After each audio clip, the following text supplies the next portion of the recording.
This episode is brought to you by Bellator's Publishing, bringing stories to the world that last forever. Today on Faithfully Fantasy. Daddy Sorrengail would not have been so convinced that Brennan was dead if he hadn't got good proof, especially as he doesn't believe a word that the scribes are saying at this point. He would want to check it, wouldn't he? I think Brennan's dead. Is it possible there may be one of the first six? And I'm thinking right now is Warwick. It's maybe like an Asian plan. I don't know if maybe it's to corrupt the dragons on purpose. So they bring all the dragons together. They put this pattern in the warstone so they can't channel from the sky anymore. It will connote there will no more magic in the ground. And if there's no more magic in the continent, the dragons will die.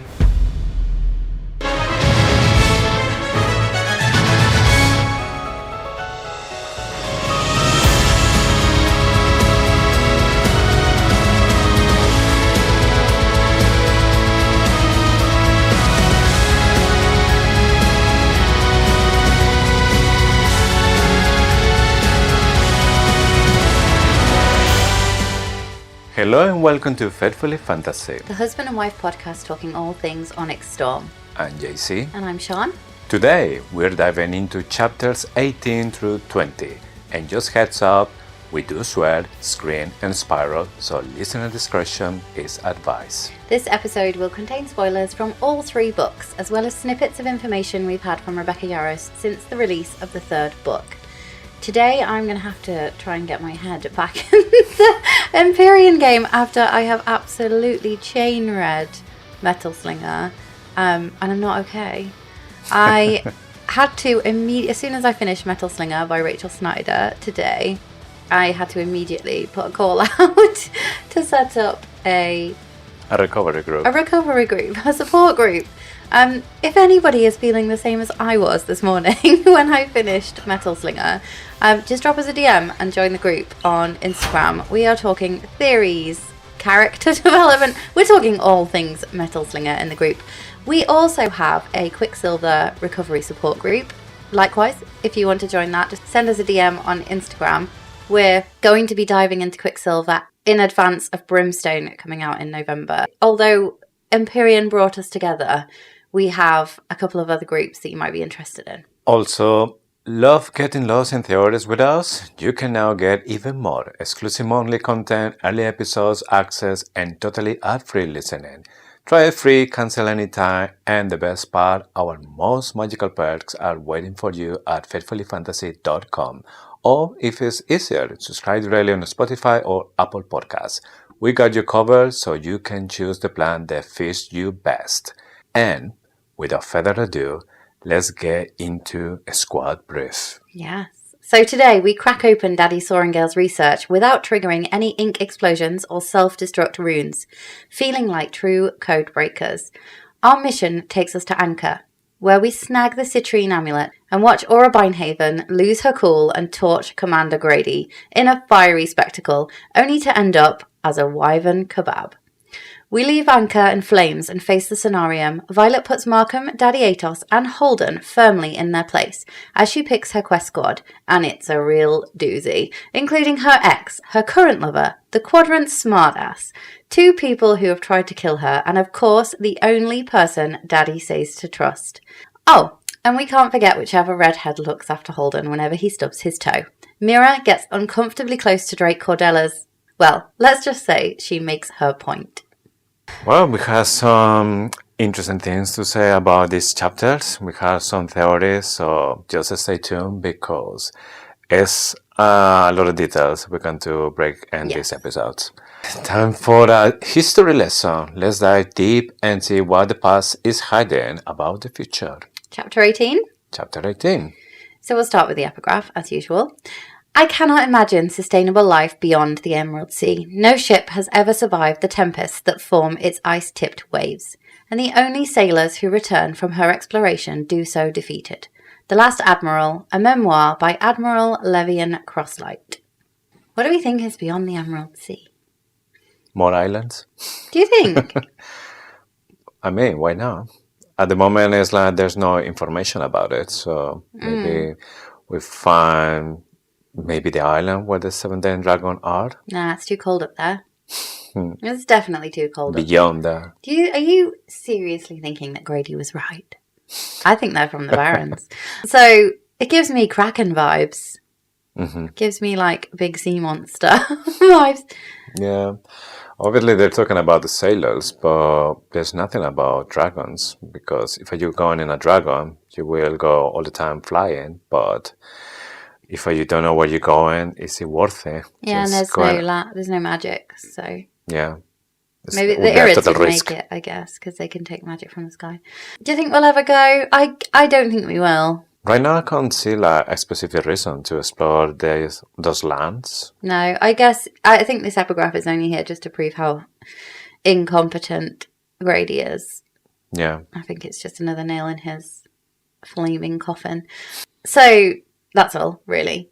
So we start the chapter with Violet rushing to help. Violet still seems to be bothered about Holden being hurt. So she obviously does still care about him, even though she like puts on this bravado of the fact that she's not thought about him since she saw Xaden, etc.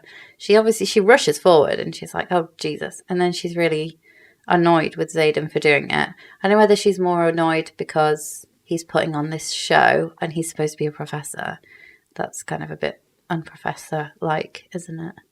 I think maybe it's more about Violet thinking that Xaden just killed the Prince of Navarre in front of everyone.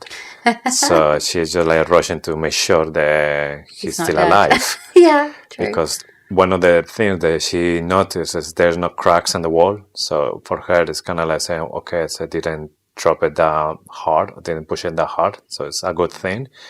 I mean, it would take a lot more to crack a wall than it would to crack somebody's head. True. That's an irrational thought. I know it's supposed to be a massive red flag, but Jealous Xaden is brilliant. I really like Jealous Xaden. He's so funny when he comes to her room. And it's like, did you love him? Yeah, it's something weird. Like, it's not going to change anything, but I need to know. So yeah. No, he does. He needs to know how worried he is, because if you loved somebody, well, he thinks that he could make it back into her heart, but actually what she says is really true. You do not know what love is, do you, until you find it, and you think you do, and that's what she said. She was like infatuated by him, so it's not the same kind of love, and you wouldn't go backwards. I'm guessing the for Xaden is more about Violet is maybe his first love, and maybe he want to think that for Violet was exactly the same, but it's not about being the first, it's about being the last, the real one.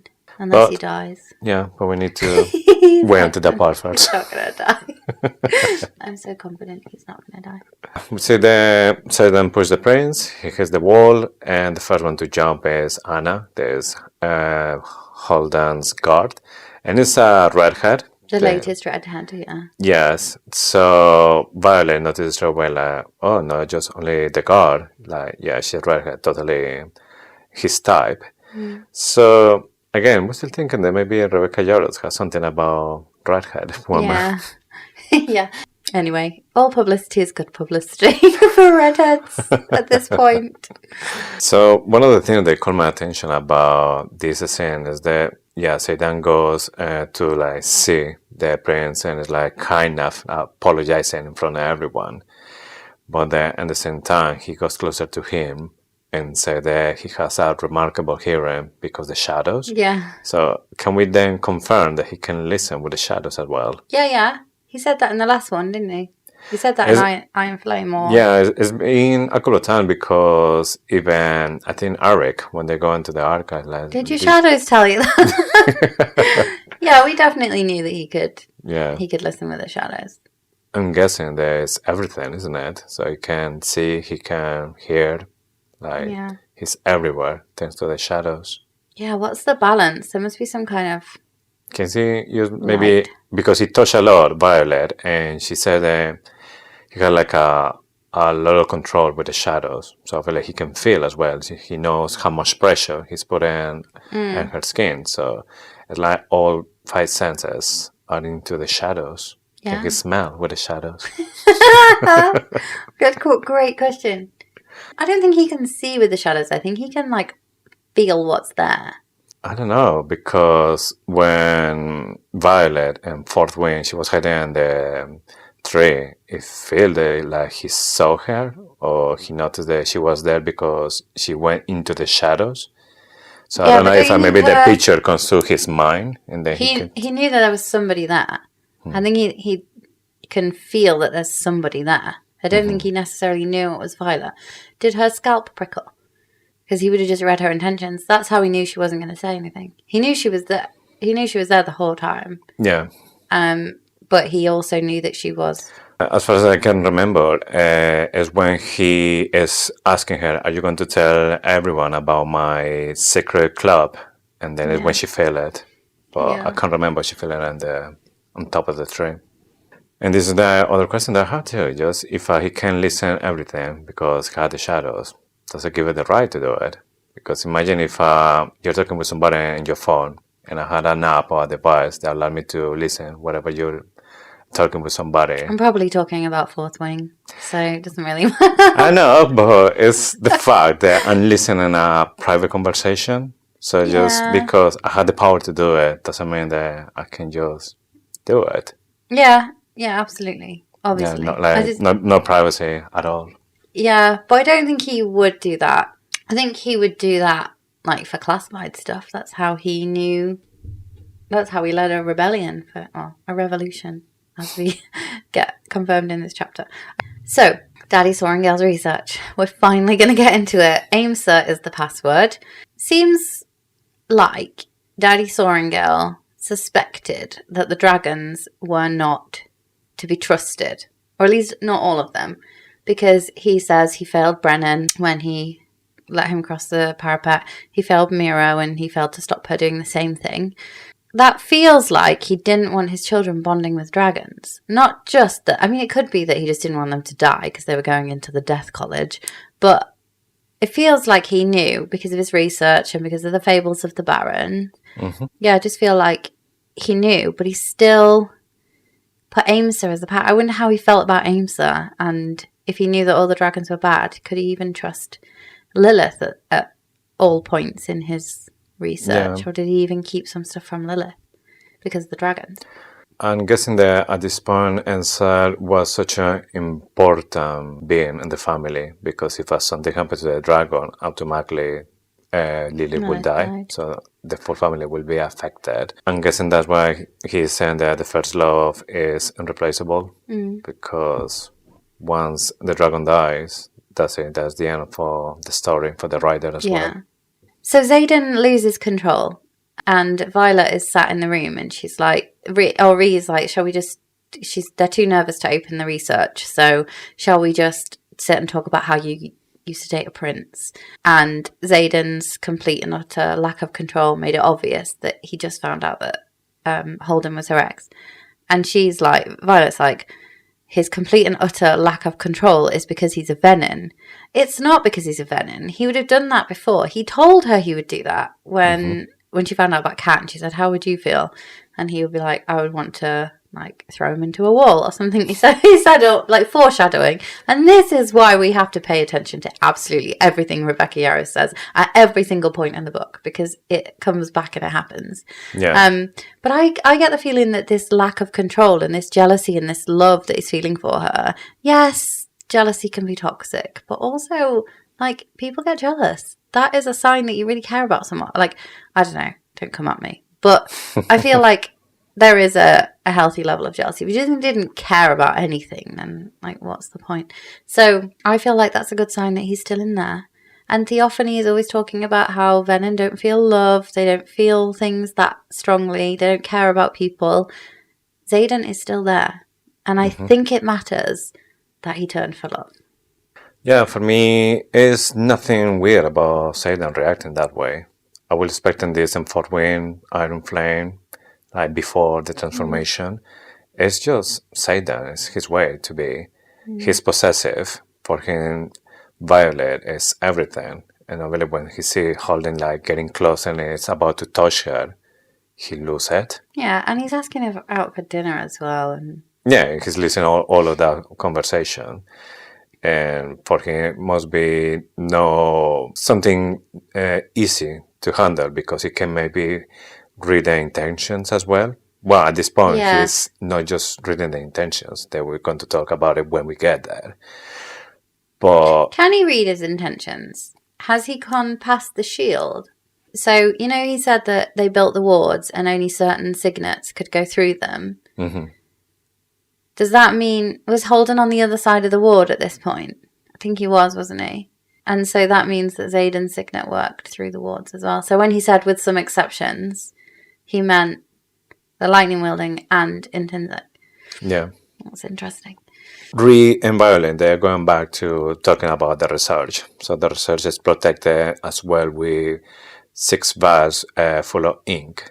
And even Rhea said that so far she haven't tried to take Some any of kind of liquid. liquid. Yes. Yeah. And I was thinking, if that research is so important and they had just one chance to open it and that something happened and it goes wrong, it won't be easy if I just really start to practice, like maybe from a glass of water. Yeah, and you think she would have practiced. Yeah. Yeah, she had the whole time. Ink. And then Just ink. actually practice with ink. She can summon the whole thing little by little, like the whole security system of the book. She can give it like pieces by pieces until it's completely open. Yeah, she probably could. I had a bit more of a sadistic thought. You know how Riddick can freeze people's blood? Yeah, Could she summon the blood out of them? Ugh. I don't see why not. I don't see why not either. Creepy. We talk about one episode there how dangerous could be her signet because she can get any organ, She can brain, summon somebody's eyes out. heart, Blah. yeah, tongue. Stop talking to me, tongue, Tongue. tongue, Not long. tongue. That's a dog. Yeah, Riddick would totally do that. So they open the research and it's a history of the Second Croveland Uprising. I was really disappointed when I read that. I don't know why now, because I know that there's loads of tea in there. But I was like, oh, this is another history textbook. I don't know why. I just kind of expected it to be like a big bang, feather tails, there's a prophecy, Violet is the one that can command the sky. And it was just history. But it obviously turned out to be very interesting and very important. I just thought, oh, that's not what I was expecting at all. Yes, because from Fort Wayne we knew that he was doing a research about feather tails. So as the thing that comes to your mind, there's gonna be everything about feather tails, like, anatomy. And Yeah, but I thought we knew he was researching the first 6 as well. yeah, And that still hasn't come up. So that must be in one of the other books. yeah. But yeah, I completely get it. For me, when I started to reading what it was the research about and the title, I was like, is this actually the real research? This is what we're looking for? Or It's a something red else? herring. It's a plant. Yeah. She says that she wants to simultaneously read it all at once, and she wants to savor it like she did with her mum's journals. But she knows she's got to read this. We didn't get anything about her mum's journals. We get, obviously, Mira mention it, but we don't learn anything, do we? It's because she haven't finished. She's still reading a couple of lines at a time. Yeah. I think she said that she haven't. So Do you think we'll find out, more about the disease and... yeah, I think it will come a time that we're going to see something in those journals that's going to be key in the storyline. to deal with Xaden? Yeah, for example. But Mira's going to find it first. The only other thing that I wanted to say about the journal was that she had to sneak them away, and they weren't burned. And I think she mentions at some point that Brennan, the Book of Brennan, should have been burned. And if it was found out that it wasn't burned, then she'd be in a lot of trouble. But so is it only the journals of the generals that are kept? Because I don't think that they would have burned necessarily her journals, would they? They might have kept those, because there's all the journals of all the commanding generals of Basgiath are kept in King Tauri's vault or in the archives. So why is there a risk that... wouldn't it be obvious? If you were supposed to keep all the generals' journals, wouldn't it be like, hang on a minute, she wasn't keeping journals, or somebody's stolen them? Yeah, that's actually a good question. Because these journals, I think they all belong to Navarre. They belong to Basgiath. That's why they not get burned. Do you think it's a requirement that the general keeps a journal? I do. Yeah, I think. I think it's exactly the same. A captain of and a ship, they need to just keep everything so they can record it in case there's an accident, they lose calls, so anything happen, everything I is think there's going to recorded. be a bit more juice than just like, today the weather was stormy because I made it stormy.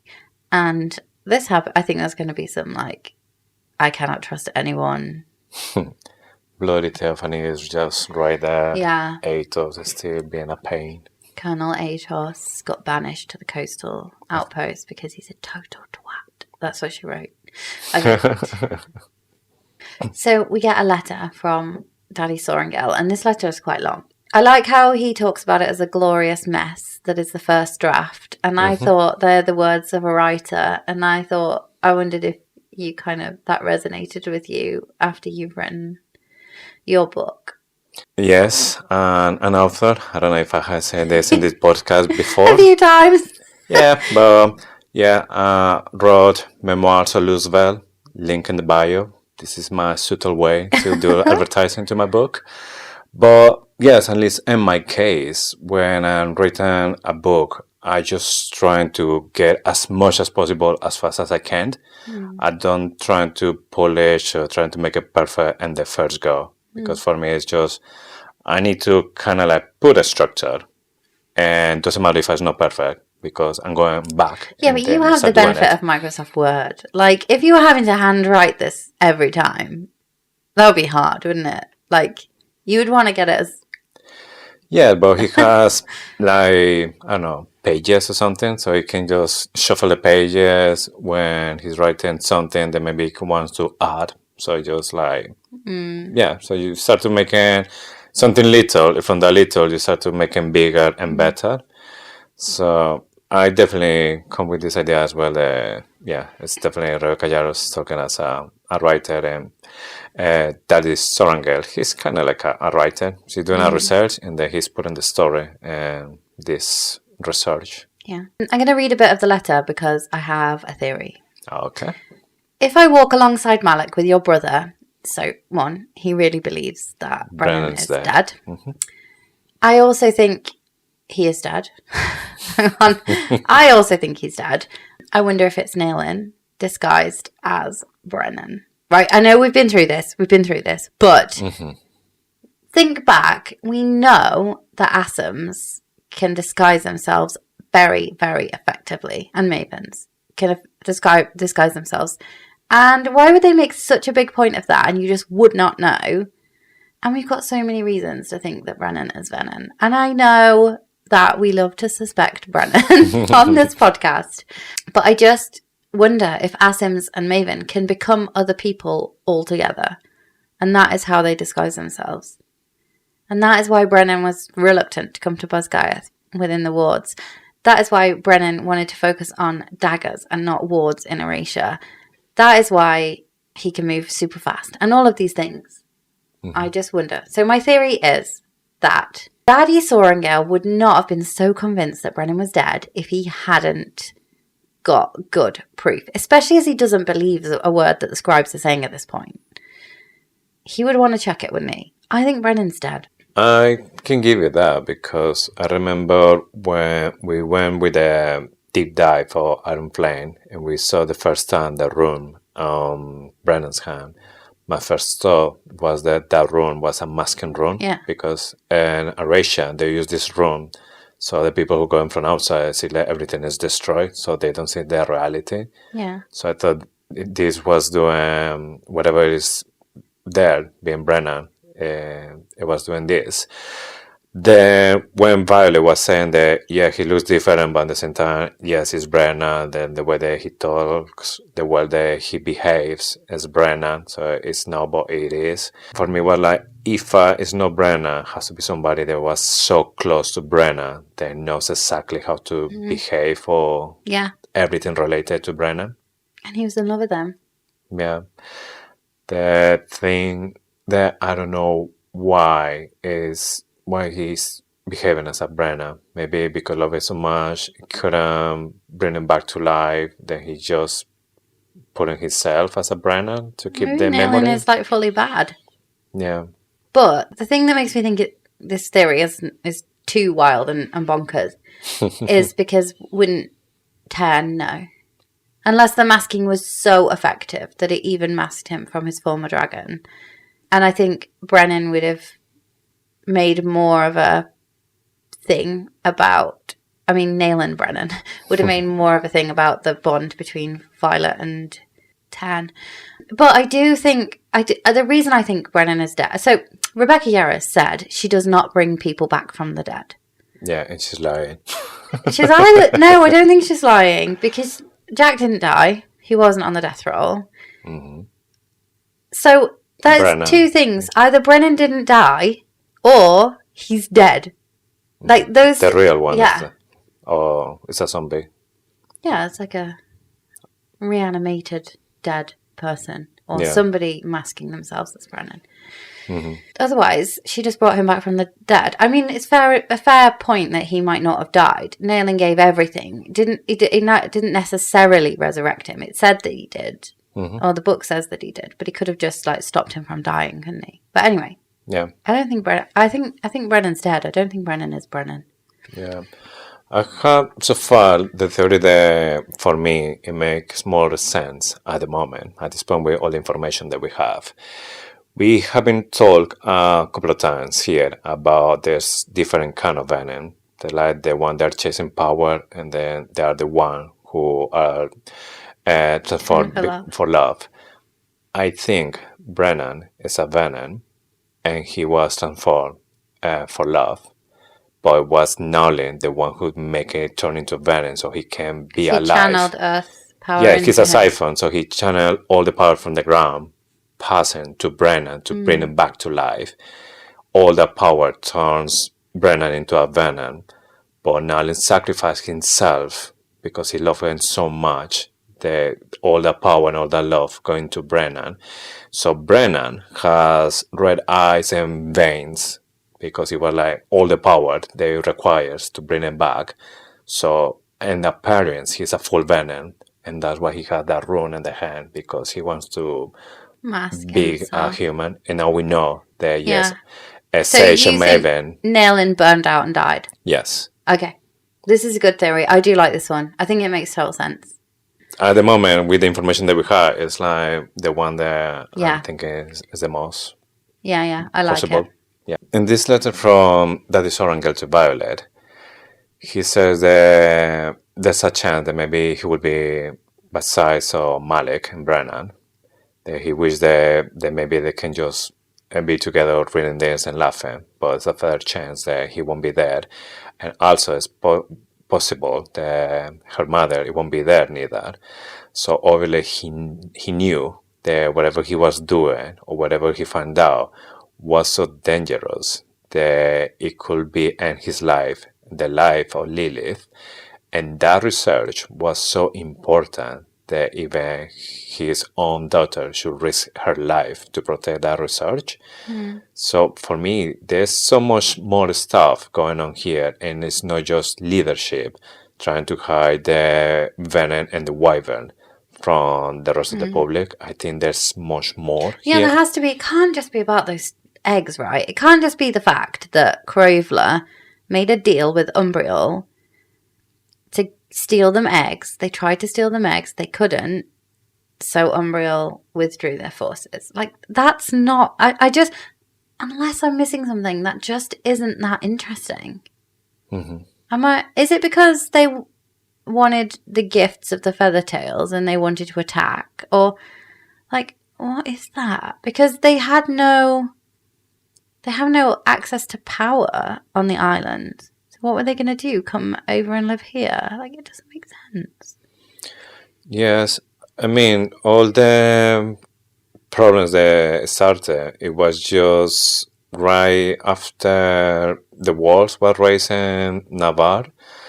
So, not sure if maybe before that or just a few, I don't know, hundreds of years after that, the dragons were able to channel from the sky, so moving to the islands, it was not a problem. But then something happened, and then the dragons couldn't leave the continent. They had to stay there because the magic was in the continent. Because they started channeling from the ground. Yeah. He says history is simply a collection of stories, each influenced by those that happened before and steering the ones to come. This is why, again, we need to pay so much attention, because this is the second time that Rebecca Yarros has said something almost exactly the same as this. Devera did in Iron Flame, possibly, when she took over the history class for that 1 week. He says you'll find the connection between the uprising and the pursuit of Feathertails to be both alarming and enlightening. So this is Umbriel wanted the eggs, right? Yeah. Craver couldn't give them to them. Again, I need to keep reading for the deep dive, but I'm obviously missing something. I just don't think it's that, like, she's, like, terrified that she's right. Yeah. Am I missing it? Or do you think it's really big and really dangerous? Or I mean, at the moment, I still just am the same position as you are, to be honest. However, it does make me think that whoever stole the eggs from the valley above Ryerson House, I suspect it's Auric. You know, at the end, when the eggs are missing, suspect it's Auric because he knows what he's got to do with them. But there's 2 destinations. One destination for me would be to Umbriel, because he knew that he needed to get an army. And this links back to that. Was Auric actually, or whoever stole the eggs, was it a Crovelish person? We were led to believe that we should not suspect the Crovelish. We should not trust the Crovelish people, because why did they take so long to get there? What were they doing? Perhaps that is, they got to Ryerson House. They stole the eggs because they were finally fulfilling the deal that should have happened all those years ago in the Second Crovelish Uprising. Yeah. Or they went to Umbriel for a different reason, because Auric knew that he'd foreseen that we'd need an army, but I don't know how far in advance his precognition works at this stage, and I would imagine it's not that far. And then the other theory is that they are Sorrengail's eggs, and she needs them wherever she is with Xaden. But Rebecca Yarros has said that that Ten, and I don't know whether there's like dragon contraception, but she did say she wouldn't bring, Sorrengail and Ten wouldn't bring babies into the world. And I think as well, I think it was in Fourth Wing, when they were talking about Andarna, there was a moment when Xaden thought that Andarna was Sorrengail's baby, and then Xaden was asking to Sorrengail, do you have a baby? You didn't tell me. Yeah. She was like, no, I will never do but something she might like have that. eggs. Yeah. Still. Yeah. I think it's most likely that those eggs have gone missing as a result of a repeat of the Crovelish Uprising. We're not supposed to trust those guys. For me, what it makes more sense is Auric was the one who took the eggs, because by the end of Onyx's Storm, he was basically playing with like a chess. So he knew where Violet needs to be, and then by the end he wasn't there. And that's one of the reasons that a lot of people think that he is one of the new brother for Xaden. I do think it's more likely that he would be flying the eggs away, but it would be a bit remiss not to point out that it says history repeats, history repeats, history repeats. It's happening again. And then the eggs are gone. So, yeah. I think it's a reasonable theory that the Crovelish flyers that we do not trust stole the eggs. Yeah. One of the things that caught my attention about this letter is when she's reading seek the weapon to defeat those that you only learn about through lore. So obviously he's talking about the Venin, so he knew about the Venin, but somehow it's like he knew the Venin will go to Basgiath, because he's telling her that when that moment comes, she needs to move. She needs to go to, I think it's to Corden, and then take a boat. Yes, take Dan with you, because I train him so he can speak as well this language, so he can help. So it's talking about the weapon. We think the weapon is Andarna. So how much he knew about all of this, what's going on, like how he managed to think that maybe Venin were coming and they will be like in Basgiath, so they're going to cross the ward and they will be there, and to the point that she has to run, she needs to move. So possibly because it's Darramore, and like the fact that he was researching the first 6 for me, and he knew about Warwick. It could be Warwick as well. I don't know whether he pieced things together and knew that they would come to the Vale because that is where the flow of magic was strongest in the Vale. Yeah. And so eventually they would have been drawn to that point. They would drain the land dry and then they would have this amazing resource in the Vale. But yeah, it's definitely Andana. Maybe they went there because that was the only known location of an Irid. So maybe it was that was drawing them there as well. And he knew that because he knew what Andana was. I don't know. It says ride for Corden, like you said. When I first read this, I kind of thought, he thinks that Takaris will help because Corden is Takaris. Yeah. But I think what he's just saying is geographically you need to get to Corden, so you get a boat. So I don't think he does know Takaris is there.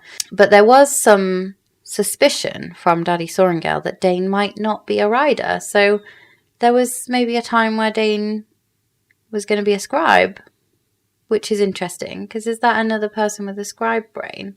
I know that they spent a lot of time together. Daddy Sorrengail was training Violet as a scribe, and then was spent a lot of time with them. So I don't know if at some point he was considering be a scribe as well. He's good with language. He is really intelligent person. So I don't know if maybe because he felt maybe some admiration for Daddy Sorrengail. He had a really good relationship with Violet, so maybe they could be together as scribes. Yeah, and he has a mind signet as well, and I kind of get the feeling that like it's supposed to be something scribey because he's got this mind signet.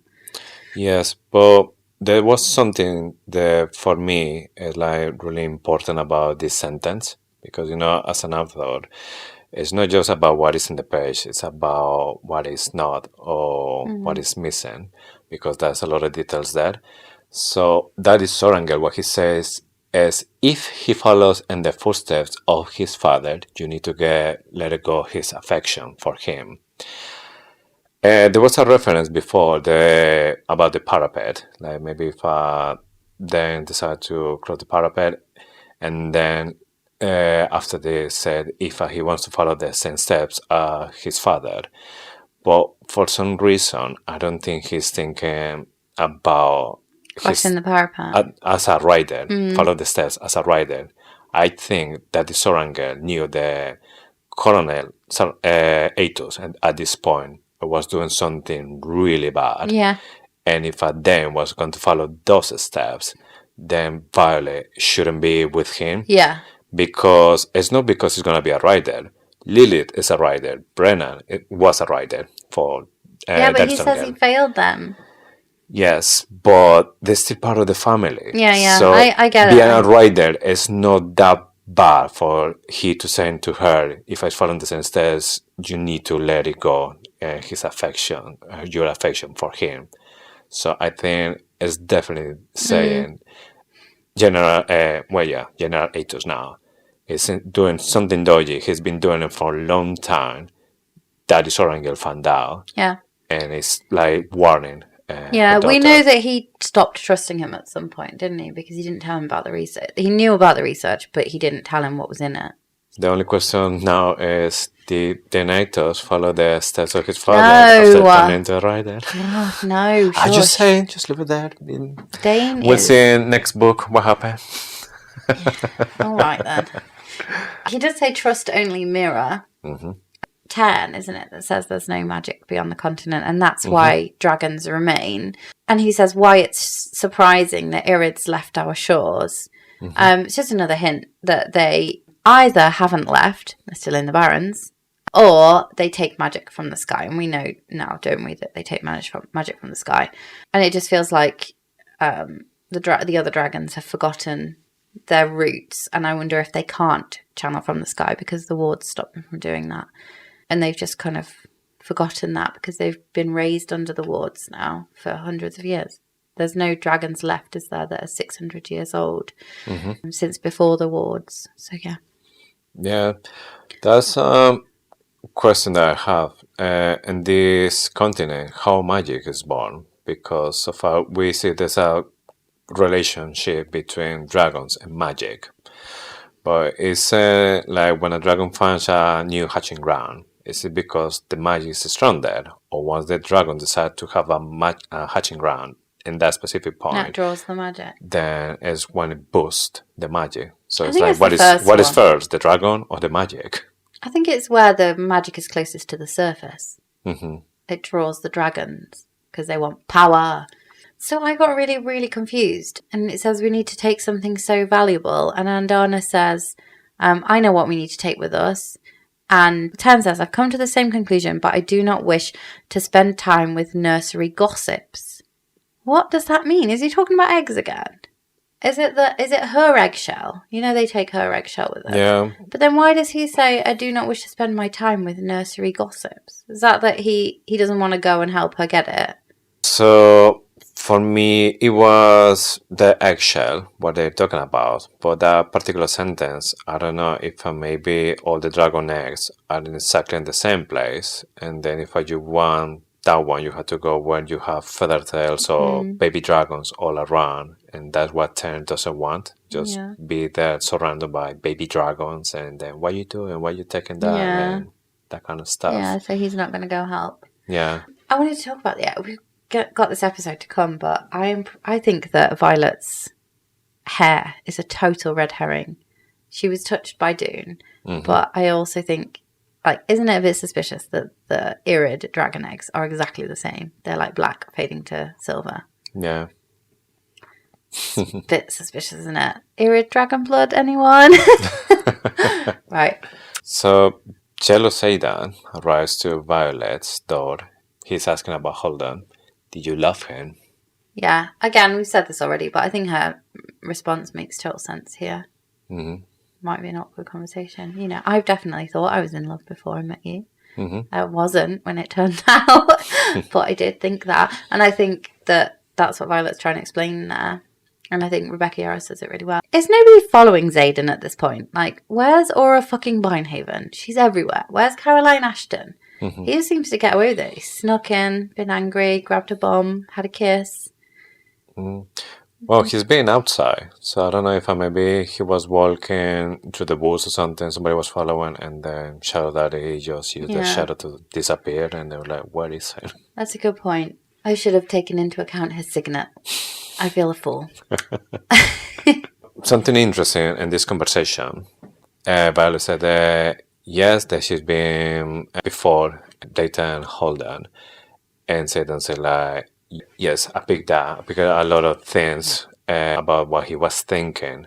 And then Violet was like, wait a minute, that's not how your signal works. And then she was going to say something else. And then Xaden is back again, do you love him? So here, I think it's just the first hint that we see here in Onyx story. Yeah, he's an actual he's mind reader now, isn't he? inntinnsic now. Yeah. Yeah, it happens later with Violet as well. Yeah, but the other interesting part for me is because we know the Venin is boosting the shadows. We learned this in the beginning on this stone, so obviously must be something with the second signal as well, because it's all the power that he has. So if he's turning inntinnsic, it's just because the Venin is boosting all of this, or it's just evolution of the signal? Yeah, it could be or both. It's a combination? Yeah, I think it's the Venin thing, but it could be both. So the thing that is a bit sad here is that he kind of says, if my dad left me a letter, basically he would drop everything and do everything. Mm-hmm. And it just brings home how much pressure he's been under for the last 6 years since his father was executed. It just makes me feel so sad. He's really struggling. He just wants a letter from his dad. That's a bit sad, isn't it? Right. It's everything because he ended the relationship not in good terms. So I guess that always going to be there for Xaden. It's something that it will never be able to fix. That's how we end the chapter, on that happy note. Chapter 19? Epigraph. The gem given to you upon graduation from Cliffsbane should always be worn close to the heart. But if you have not mastered your control, it will only amplify your downfall. Chapter 3, The Canon of the Flyer. So I love this. This takes us right back to the beginning of Fourth Wing when Violet is crossing the parapet and she's she's reciting facts to make her calmer. I had a thought the other day that actually, there's something somewhere that says reciting fact is the difference between a librarian and a scribe, and like interpreting the facts is the difference between a librarian and a scribe.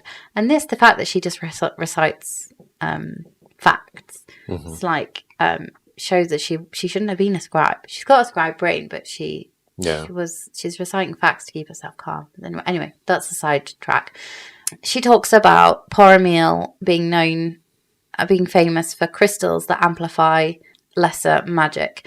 And this just brings us back, and we didn't get any confirmation of the Mari family and their big role, but I am still convinced that it's their mine in Ressen, and they were mining these crystals that amplified minor magics and possibly supplying them to Cliffsbane Academy, and that is why he got assassinated, not just Mari. So Colonel Mari, she got assassinated for being part of the rebellion.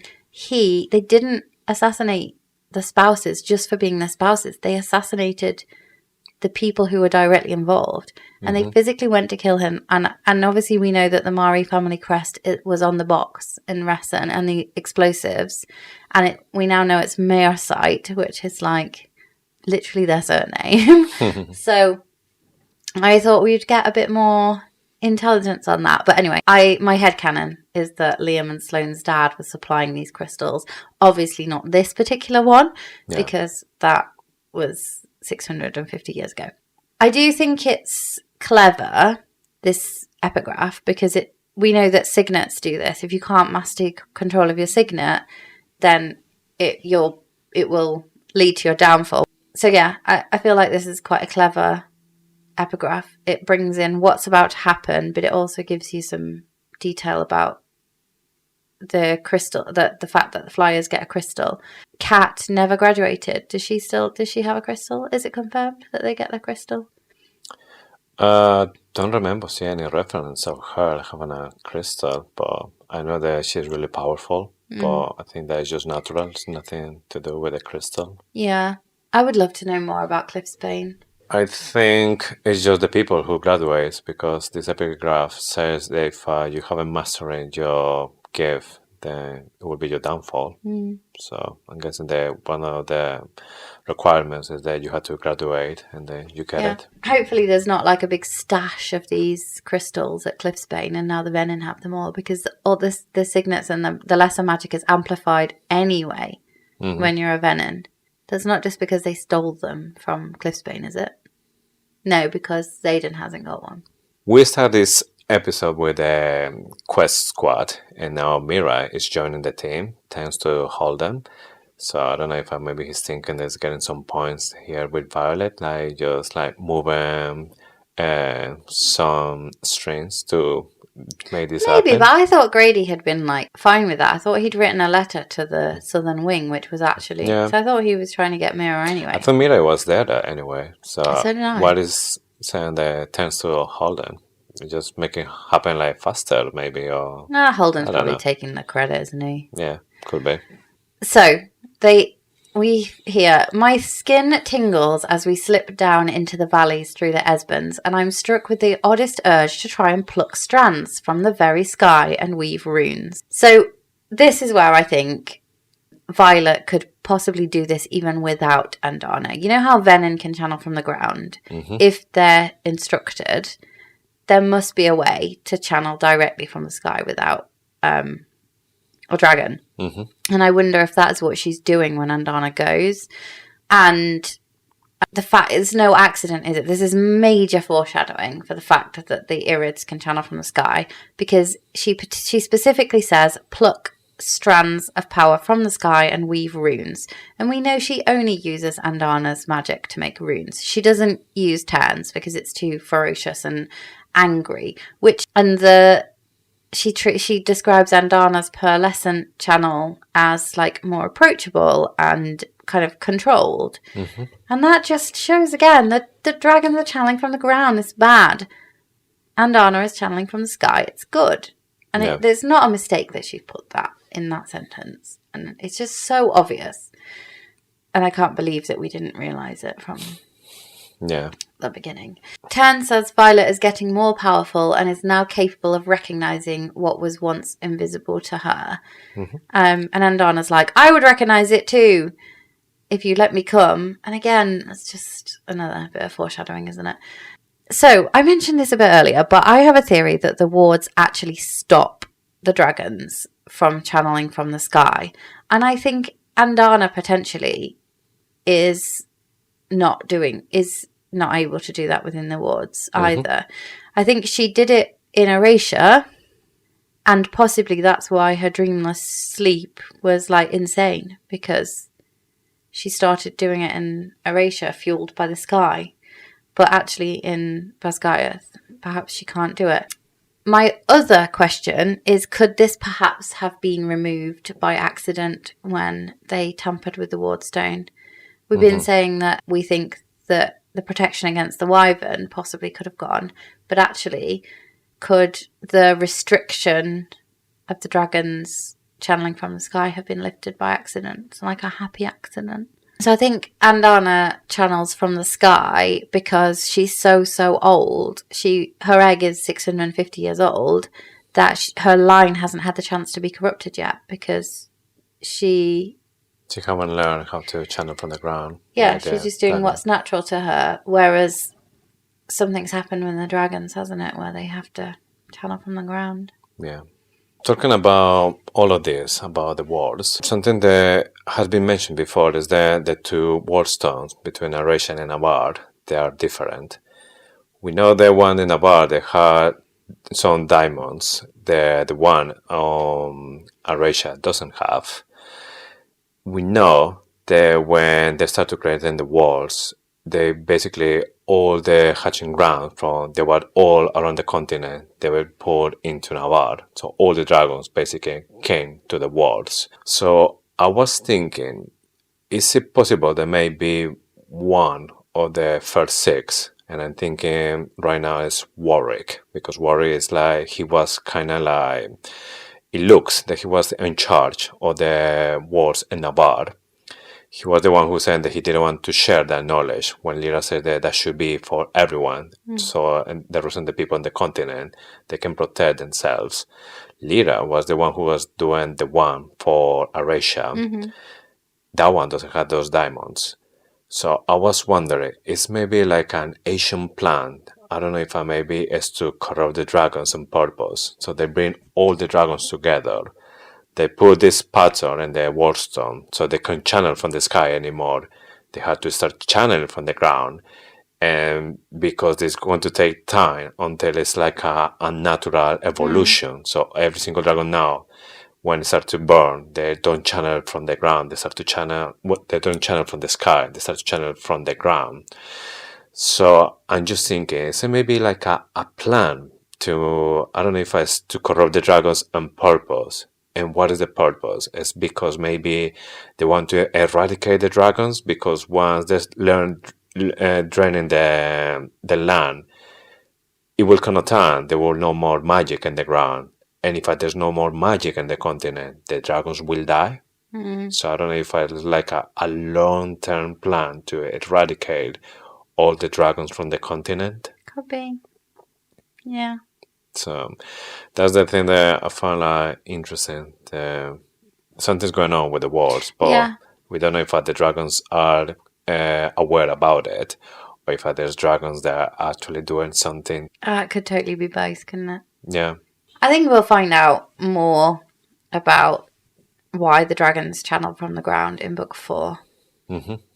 Yeah, there's more stuff that we don't know, and it's all related from 650 years ago. So once we start to have more about the story from that time, we will learn what's going on. Yeah. And Anna says she can burn Venin, and Ten kind of corrects her, and he's like, I've told you a dozen times that the first fire burns the hottest. It could just be that.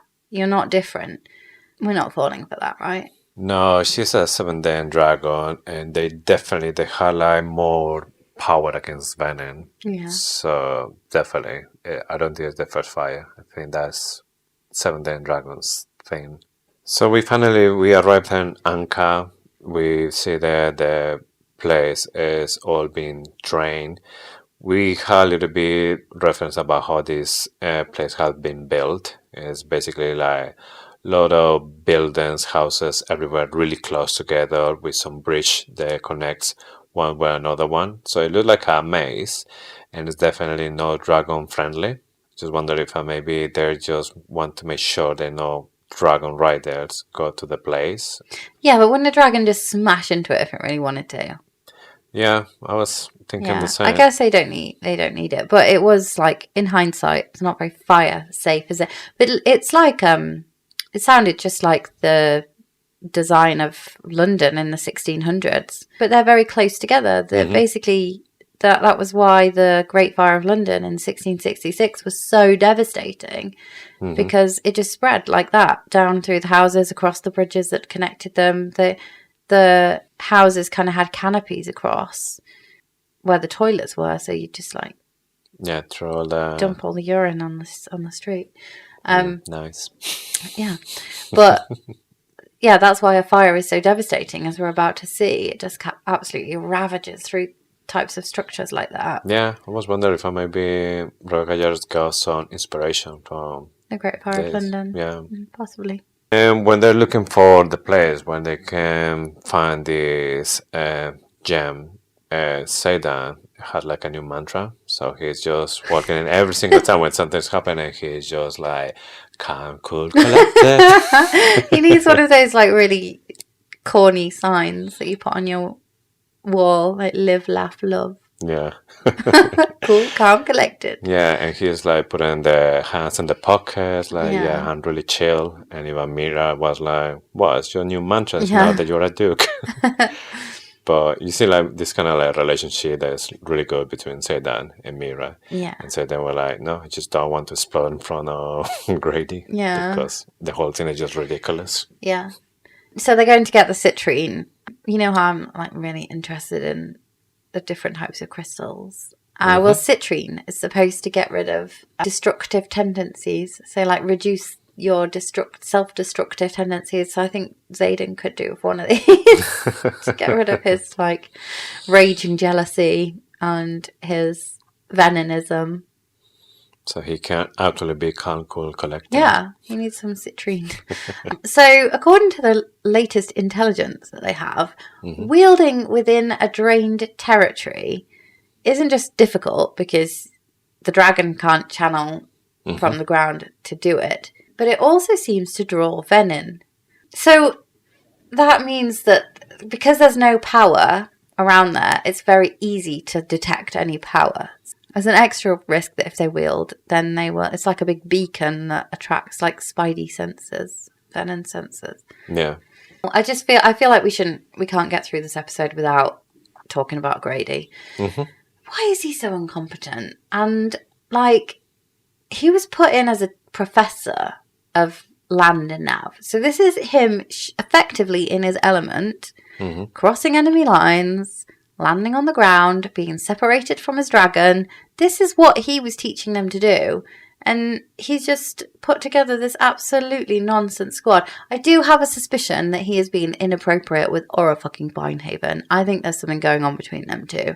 Yeah. Like in the same way that Holden and his professor had something inappropriate going on. He doesn't command any respect. Mira basically snatches the map out of his hand and is like, it's this way, because he's totally incompetent. I have a suspicion that Grady was put into Basgiath because he was shit.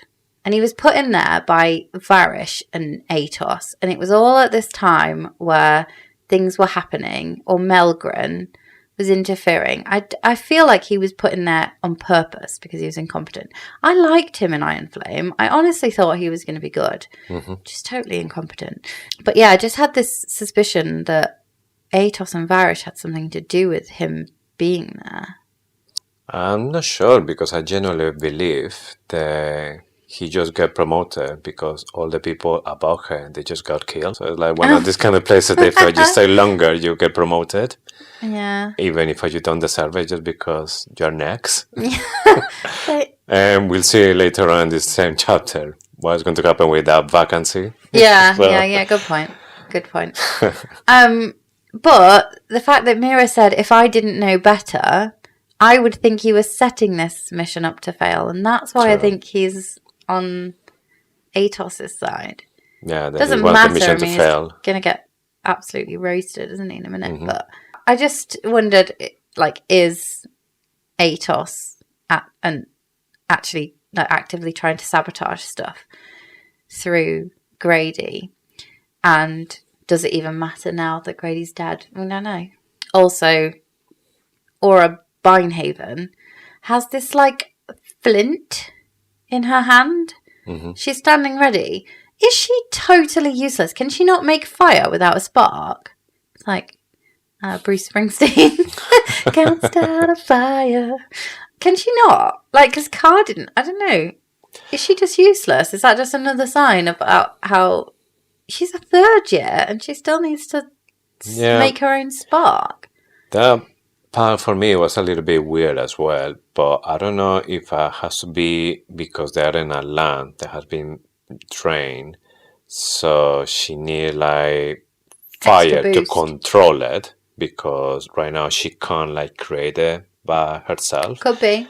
Because I don't remember another like fire wielder using It's not something. been mentioned. Yeah, you're right. It could be because of that. But I think she's shit. Yeah, it could be completely that she just completely sharing. She needs that because she need it, not because the land is because of her. Yeah. And we find out later that you have different types of ice wielder. Some ice wielders can draw directly from the air. Some need water. So it could be a sign that some fire wielders can create fire from effectively nothing, but some fire wielders might need a spark to get it going. So even no two fire wielders are the same, just like no two ice wielders are the same. And Carr did say that, didn't he? He said no two signets are the same, like even if they're called the same thing. I'd like to think, like in my head, she's just shit and she needs like a little cigarette lighter to get her going. The first thing that came to my mind was like, okay, she need like a spark or something to create like this massive flame. There's like a dragon breathing. So I was thinking, so that means that Sawyer can do the same with a little bit of metal, that he just with a little bit can control it and create a lot of stuff. Is that how it works, or is just the he fire? needs metal. I would say he needs metal from somewhere else. Yes, but Aura is freaking out. And at this point, they're going to the right place. They're looking for the gem, but she's just like scared shit. So she's like ready to fire the place. And this is exactly what happened. There's a shadow that comes from a door, and then she just fired to everything. And Xaden, even when he wasn't close, he could like maybe see the intention, because the first thing that he shouted and mentally to Violet is, Vi, careful, she's going to, and then fired. And it's Grady, the one who is on the other side of the door. So this is the first time that Grady is actually on fire. She's setting fire to her lover. Literally. Yeah, bunch. Yeah, good one. Yeah, awful. So basically, this is how we started the downfall of the team, because now the players start to get burned, so they had to go back to the square village. And the place is amazed, and I'm really like surprised like how Mira is so confident that she knows exactly where she has to go. And even Violet's mentioned this, that she won't be able to do it, and Violet is so intelligent. But I guess like orientation is something that you need like a special skill for that as well. You know that Mira, well, they were terrible at reading the maps, weren't they, in RSC? Yeah. But Mira is excellent behind enemy lines. Like, she won the Star of Navarre. Oh, no, she didn't get the Star of Navarre, did she? She got the Order of the Talon or something. Yes. For being so good behind enemy lines. It's like really one of the first times we've been up close with Mira in battle. Yeah. And yeah, I think she's a formidable rider. I think she's just like her mother. Yeah. And yeah, she was her mother's project, wasn't she? Yeah, pretty much. She was basically Lilith Jr. in all sense. Yeah. Terrence gives a warning that they're not the only ones on the sky. They go into the square, and it's Aura the one who goes first, and then she noticed the wyverns as well, but she noticed it directly in her spine. You and in fire as well as Grady today. Yeah. This is excellent. Although I was like, yes! I can't remember what I was like. We need to find my reaction. Yeah, you were more like, well. Ew. Meh. I'm so glad she's dead. I never say that about anyone, but she was a wretch. Yeah, it was just those when they're not that bad to be like a bad guy. It's more like somebody that's really annoying. Yeah. Yeah. Yeah, I like Caroline Ashton. She's got to be next. She's still there. Then Violet is taking Xaden with her, and she says to Taryn, like, take on both of us. And Taryn is like, I know a horse. Oh my god, what is this about? Like, why are they so proud that they can't carry anyone? So, it's like such a, I don't know, because, them, when they start to go into the islands, it's there, the poor Griffin, they're like, Holden. Yeah. Holden's being held. And when they're like so small, because for a dragon it will be nothing, but pure Griffin. It just shows, doesn't it? They think they're above everyone. I'm like, my estimation of dragons has gone rapidly downhill since reading Onyx Storm. Like, I mean, would I still want to bond one? Absolutely. But just because I'm like curious about what my signet would be. But I think griffins in general are better. They're more like, I wonder if they channel from the... Yeah, they do, because they can't get magic either, can they? On the Isle Kingdoms. Yeah. In the end, yes, they're going together, Violet and Xaden. There's some wyverns around, so Violet starts to channel it because she's going to strike one of those wyverns. And then something weird that when she's doing it, she was like, oh my god, Xaden is like right here. It's going to maybe like taking the power from her. Like that Venin instinct is what I'm guessing. That.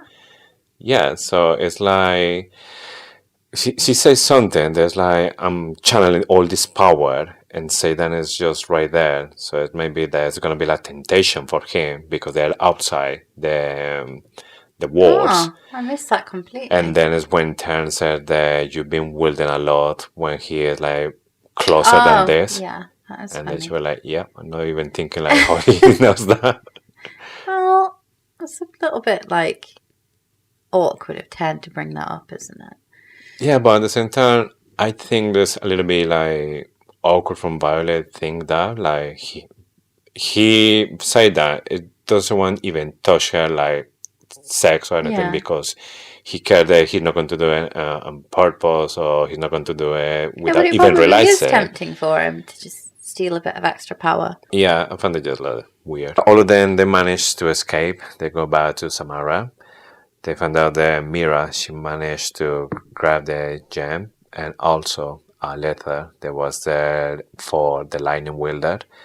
So Violet is reading this as from Theophany, that she knew they were there, and she's saying to Violet, why you not just ask me what you're looking for? So Violet is just like, well, she knows that I'm looking for Andarnan's kind or Satan's cure. And the other thing was that she can take Violet anytime. So I don't know if she's being just overconfident, as she always is, Theophany, or if actually something else that we don't know. Yeah, about there's Brennan definitely or her. something else. But then Xaden is the one who pointed out she knew we will be there. And then she was like, oh shit, yeah, that part as well. So is it maybe because Atos or Panchek are they still working with her? Yeah, well, we know Panchek is passing information, don't we? We don't know that he's passing information directly to Theophany. Seems like he's more working with Berwyn. Yeah. But I wondered if there was a Venin balance to Auric, and they've got some Auric is the balance to this precognition signet. I'm still not sure if the Venin actually has signets. Yeah, I don't think they do either. I think maybe they're using the crystal from Cliffburn to make Amplify lesser magic. But could you but count... boosted with Venin power, like the same way they do with wyverns, but to do like kind of like signets? No, so I do think they've got signets, but I don't think they're developing them. I think they have signets when they're a rider previously. Question is, was Theophany a rider? Because she seemed to be a priestess. Doesn't fit, does it? Theophany. Yes, I and don't body won't be able to counter the signet. And I still think maybe that's like the hint there's not a signet. It's not signet, yeah. Yes, because I don't think, doesn't matter how powerful that person is, if it's a signet, body will be able to do something. Yeah. Reduce it at least if it's too powerful, but at least like do something, but it was nothing. Chapter 20, Epigraph. Perhaps the point of this is not to deny rebellion, but to only go to war with those who trust implicitly. Subjugated, the second uprising of the Crovelin people by Lieutenant Colonel Asher Sorrengail. I'm not sure we've talked about this, but we thought we were right in suggesting or theorizing that Colonel Daxton was Violet's dad. But that's not actually the case, is it? Apparently, there's a Colonel Daxton, and then I think it's called as well like Asher Daxton. Yeah. That's what we thought it was this one, but it's a colonel. Yeah. But here he is Lieutenant Colonel Sorrengail. Sorrengail, yes. Yeah, and you become a lieutenant colonel before you become a colonel. Yeah. So do we think that Colonel Daxton was Violet's granddad? Yes, definitely has to be family. So. Yeah, could have been his brother, couldn't it? But you'd think, unless he died first, you'd think he'd still be around. So that's why I'm erring to the fact that Colonel Daxton was her granddad. Yes, and Colonel has to be somebody that it has to be like a few years, I think. So and I'm more thinking they was the father of Asher. Perhaps we'll Sorrengail. learn more about him in the next book if we meet Granny Daxton. Yeah. Who Mira went to see. Yeah. This epigraph links to Grady and Violet's quest squad. And also the Crovelin uprising. So again, it's quite a clever one in that it says only go to war with people you trust implicitly. And if you look at just what's happened, that squad, nobody trusted each other. It failed miserably. But it also links to the fact that Umbriel should never have gone to support the Crovelin uprising because they shouldn't have been able to trust the promise that the Crovelish people made to them to give them the dragon eggs. It's quite, again, just really good epigraph that links everything together. So we get more of a glimpse of the Duchess of Moraine in this chapter. I have a theory and relates to the books that Violet has said she has read. She has read The Dark Side of Magic, Red Regalia, The Scourge of Our Times, and maybe some more. I want to just stop and focus in on Red Regalia. So regalia is like things you wear, right? And it's Red Regalia. The Duchess of Moraine is Venin, or is working with the Venin. There is a link between Red Regalia and the Dark Side of Magic, The Scourge of Our Times, all of the Anatomy of the Venin, all of these books that she says she's read. Why is Red Regalia in that part? Why is the Duchess of Moraine such a knob? Why does she have a red ruby earrings and necklace? She's got Red Regalia. There's some link between the Duchess of Moraine and Venin. And she's trying to muscle her way in to Tyrrendor by getting an alliance, a marriage alliance between Xaden and her daughter. There's something to do with why is the Red Regalia book just snuck in to here. Also, something going on with Kat and Zanal. Zanal has given her a red ruby necklace later when they go to Zelna. Yeah. Is that a sign? Is that like I'm asking lots of questions rather than giving answers? But that book, Red Regalia, was just snuck in there in the hopes that we would pass over it. But I was like, not so fast, Rebecca.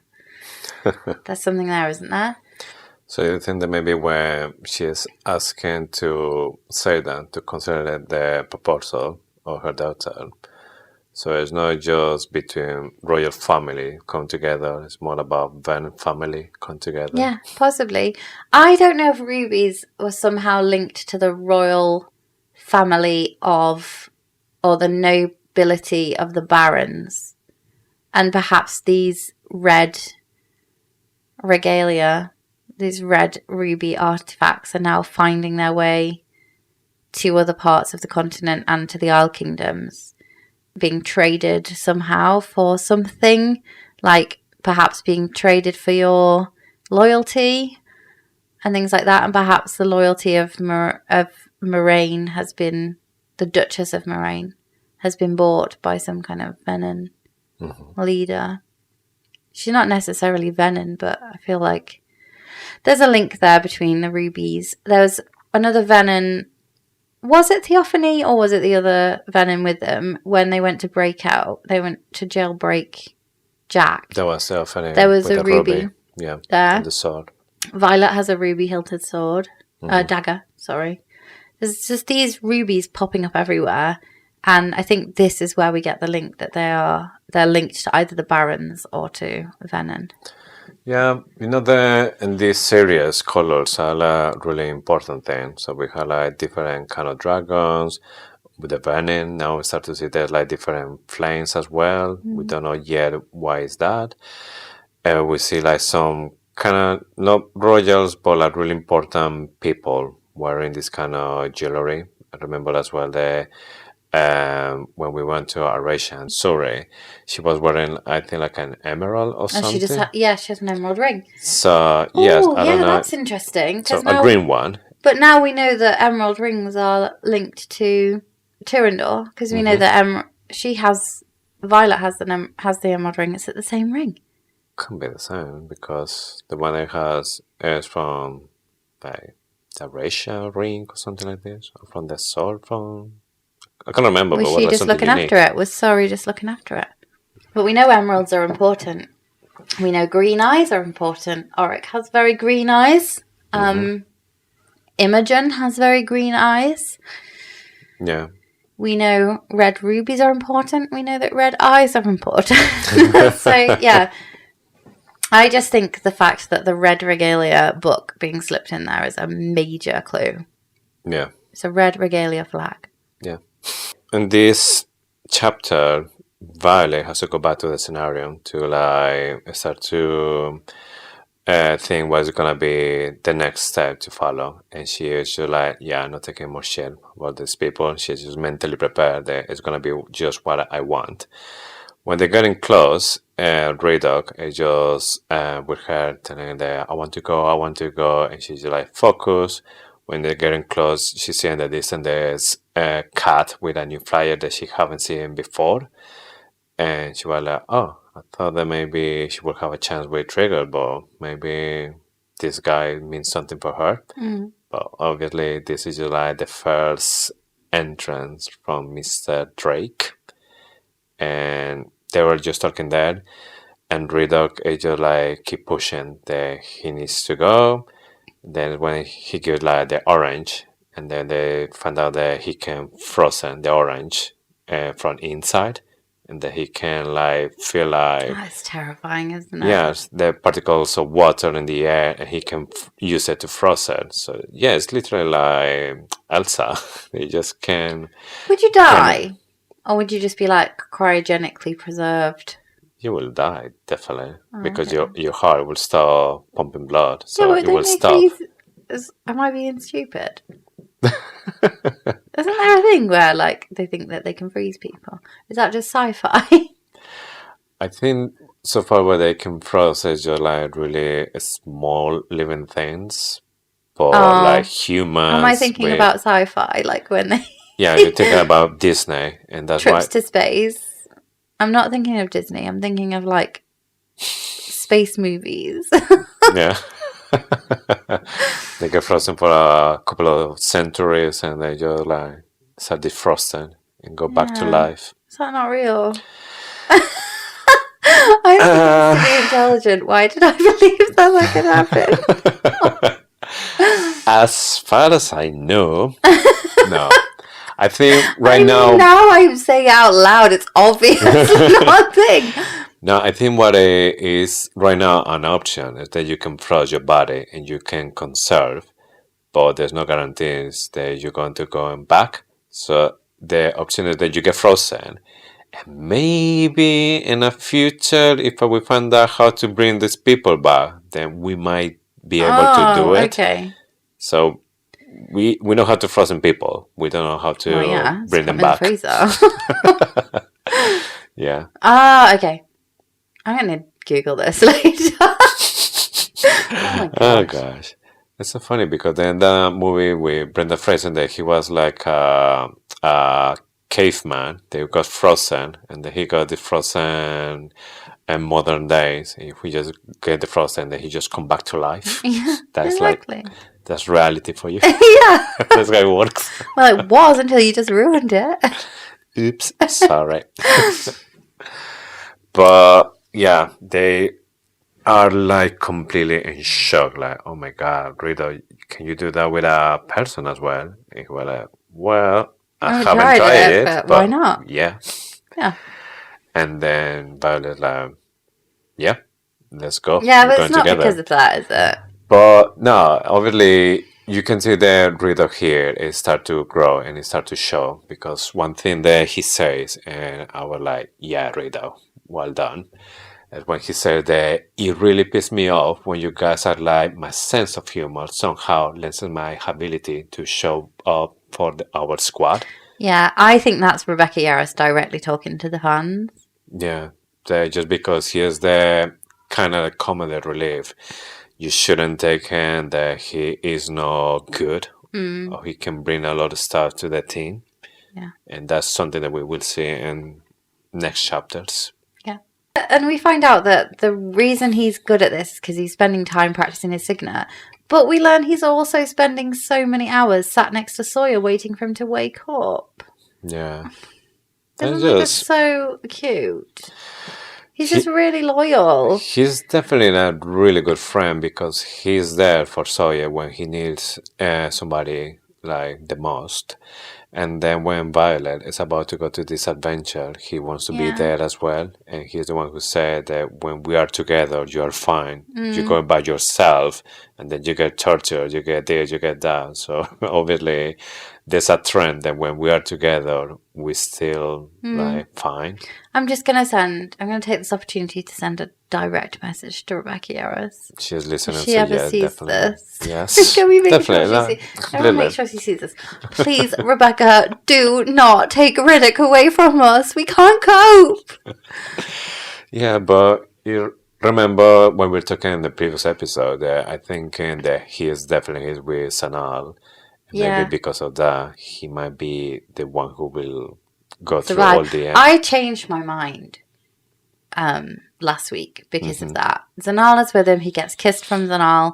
I thought he was for sure a goner. In fact, we predicted that he would not make it through Onyx Storm. True. Perhaps he didn't. We still don't know. There was a brown dragon in the valley. Well, we haven't seen it in the end, but we haven't seen it in Sawyer neither. This is still... No, but we know there was a brown dragon down. So there's a chance that Riddick didn't actually make it through Onyx Storm. But I think Rebecca hasn't decided yet. She was going to see just how much we loved him. And then if we all loved him, then she'll kill him. But so she'll wait and it'll be like... Then just say, yeah, Riddick's funeral. We don't care, Rebecca. Take it. Yeah, this is another direct message to the fandom. Can we just pretend we all hate Riddick? And then she won't kill him. Yeah. She will kill and develop this character so people can love him. Yeah, she's just keeping her options open just to see how much we love him so she can tear our hearts out and stand on it on the floor. We love you, Rebecca, but please don't kill Riddick. Maybe that will be another question for the interrogation chamber. If somebody has to die between maybe Sawyer or Rhiannon or Rita, who will be the one you choose? Sorry, Sawyer. It wasn't that hard, isn't it? Yeah, answered, John. Sorry, Sawyer. Yeah. I love you, but... I want to leg with Malik already, so send the rest. You threw me! I mean, literally one step with Malik.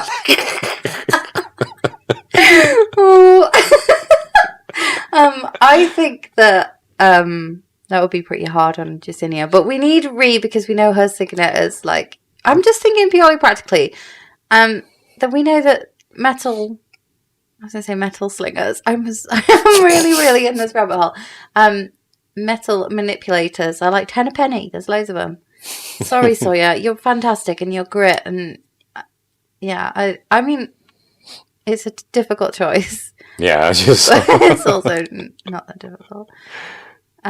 Sawyer makes me like cry happy tears when he manages to get back on his on Sleek. Kat brings her cousin Drake. We suspected that we would meet him.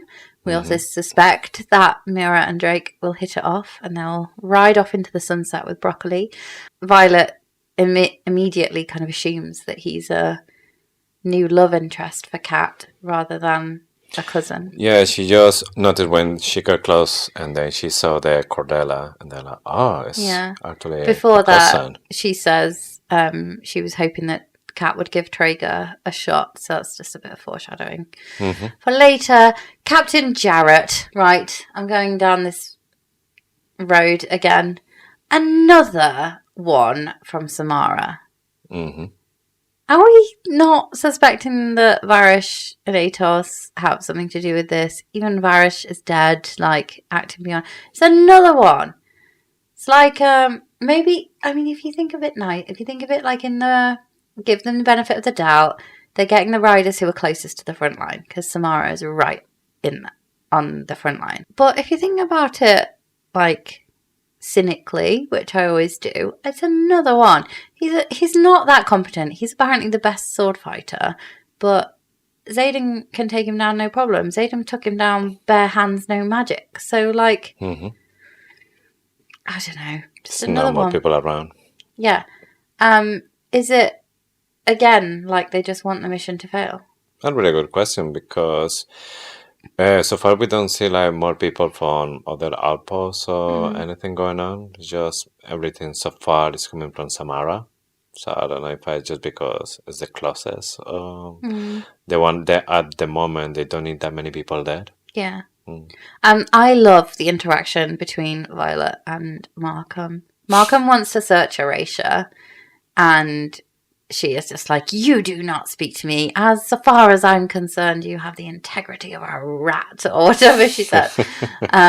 It's brilliant. And he's like, you can't talk to me like that. And he stands up and he gets really angry. And she's like, I don't report to you, so fuck off. Middle finger right in the face and just rub it. And then Atos is like, yes, but you do report to me. And Holden's like, shut up.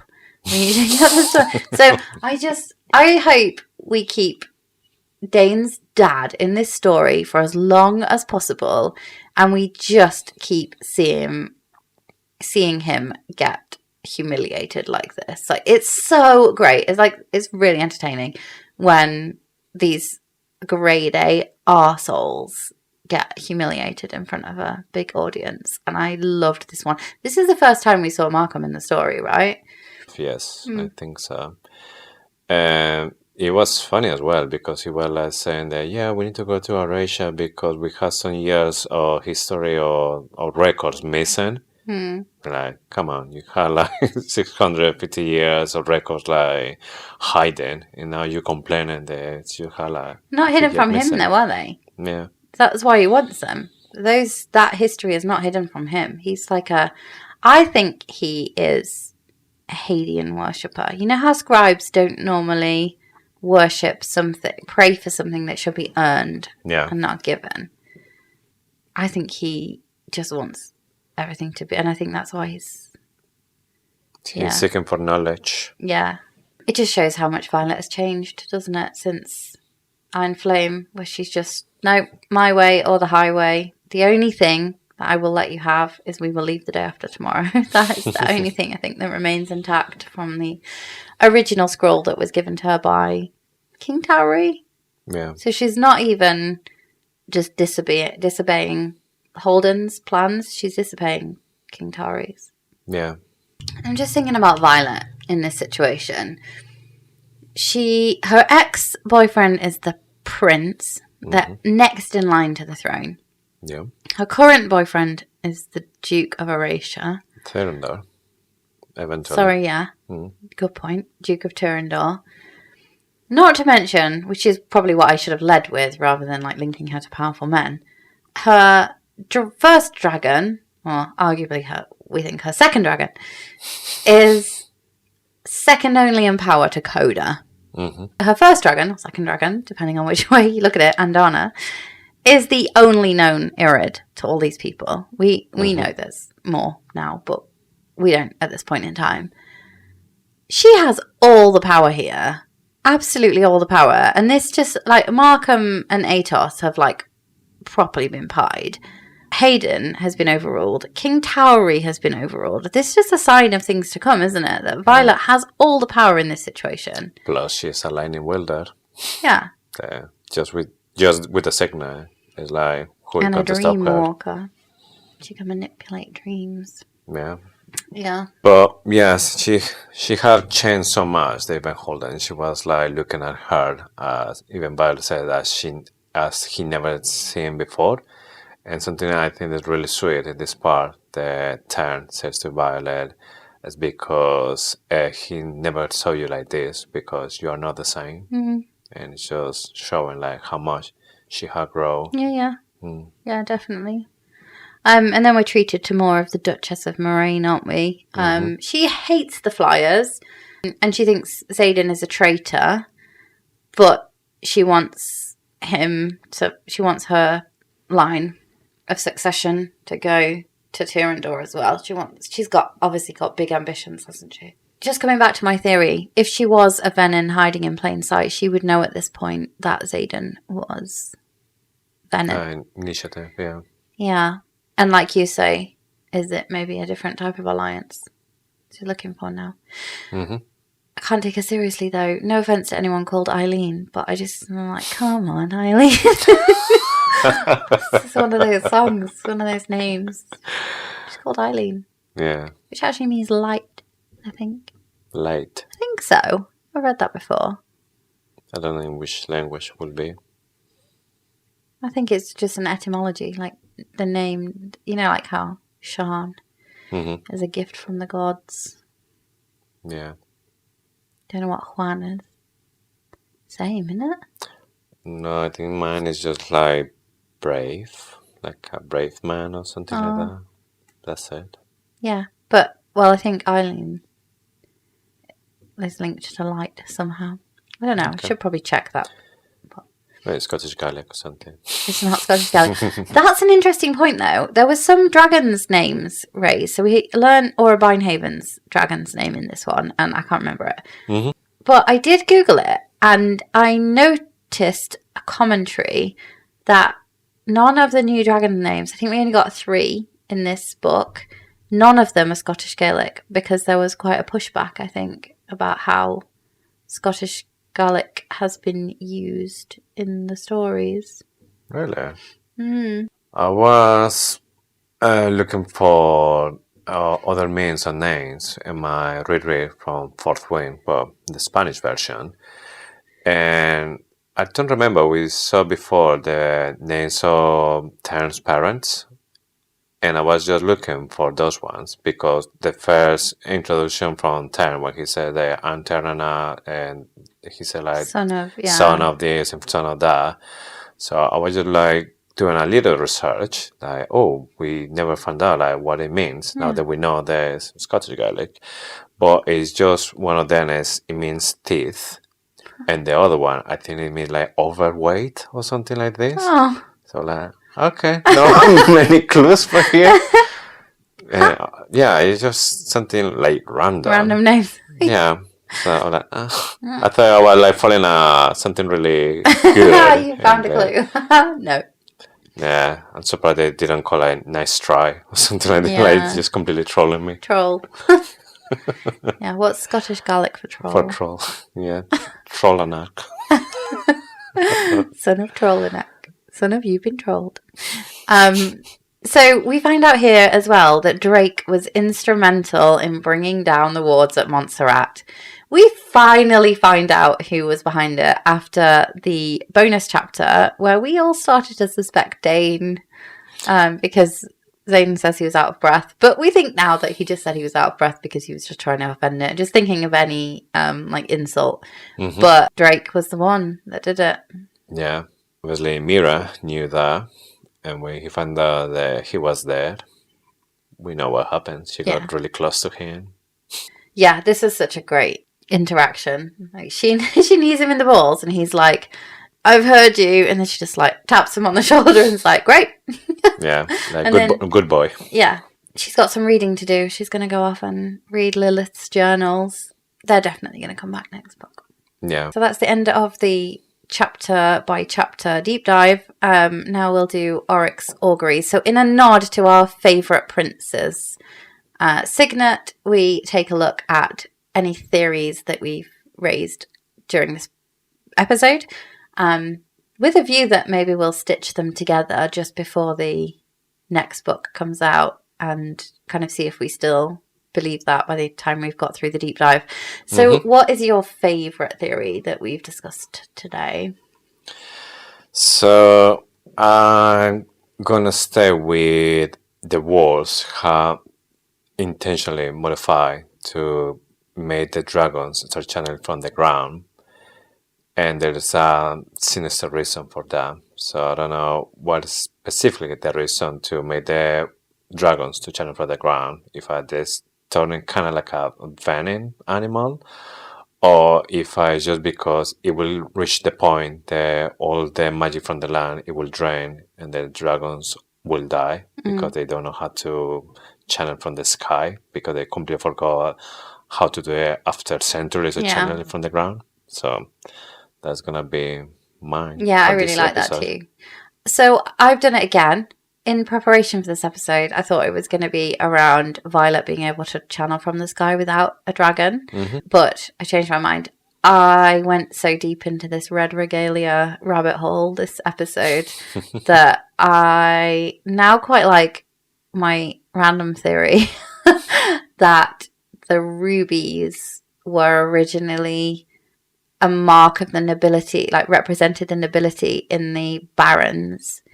And they have made their way through the continent, and the Duchess of Moraine has it in return for her loyalty to the barons. Yeah. Sticking with the theme of precognition, the epigraph for chapter 21, which we will deep dive next week. Tyrrendor was the last to cut contact with the Isles. The province has a reputation for its cunning leadership, but in this case, I would add, astute. Subjugated the second uprising of the Crovelin people by Lieutenant Colonel Asher Sorrengail. We'll have so much to do next week because we're on our way to the Hell Kingdom. Oh yeah, it's gonna be so nice to start to see like the culture, the religion, and all the kind of stuff. So I'm hoping that we're going to get like so many things to talk about it because we're going like really deep into the Isles. We're gonna be able to get deep dives into the gods, and that's the bit that I've been like really excited to do. Okay, should we go into the interrogation chamber? Okay, interrogation chamber. So last week we asked from the Iron Squad who would be the easiest to beat in Signet sparring. Did you have a think about this? Yes, and again, no, very lucky for Sawyer, I think. Because, oh, really? Yes, if you have to depend, there's metal around you if you want to use your Signet. But if you're in an environment, everything is just wood, rocks, or anything, there's no metal. But people have weapons. Well, it's And he can Cygnus stab the Spyrain, isn't daggers. it? Yeah, but he can stab the daggers. So this is what I went down a completely different track. I just went with Marin or Traeger because we do not know what they can do. And I just don't get the feeling Marin... I'd take Marin. Well, Flyer, the thing is that they play with your emotions. But we don't know what they can do. So I just went on the basis that... It's going to be something with the brain, isn't it? I think Traeger's like a healing type power. Because he always helps the healers. So I'd take Traeger. Also, he's dead. So It didn't work very well with the arrow, isn't it? Sorry. Yeah, but it hit him in the heart. Like, it was direct. He didn't have much chance to... Yeah, to react. Yeah. No, I'd go for Traeger or Marin. I avoided the Iron Squad, like, riders because I thought... Yeah. Sloane would be pretty easy to beat at the moment. She doesn't want to use her signet, and she's not that good at sparring. I mean, she got better because she worked with Imogen, but she's Sloane probably would be a good shout. So she's been beaten all the time, basically, as well. Yeah. This week, for next week's episode, so we know Mira and Drake will end up happily married with Broccoli. We know this for a fact. Since Fourth Wing. No, since Iron Flame. Since Iron Flame. Which other unlikely couples are we going to see in the future books? Okay. I think there's a few names there already. Yeah. So, if you have made it this far through the episode, thank you for listening. Don't forget to follow us on Instagram and TikTok at FaithfullyFantasyPod. We now offer exclusive content through subscriptions on Instagram, Spotify, Apple Podcasts, and Supercast via our website, faithfullyfantasy.com. There's so many ways to access the different content that we provide. We are most active on Instagram, so come and join the conversation. We'd love to hear your theories on not only the Empyrean, but obviously, as I mentioned at the start of the show, Quicksilver, Metal Slinger. I have just started reading a new book, and we'll talk about that, obviously, when I finished. So, yeah, I'd also like all the recommendations. And with this, we have just one more thing to say. Thank you for listening to Faithfully Fantasy, the husband and wife podcast talking all things Onyx Storm. We'll see you next week with more theories, more deep dives, and of course with more Faithfully Fantasy.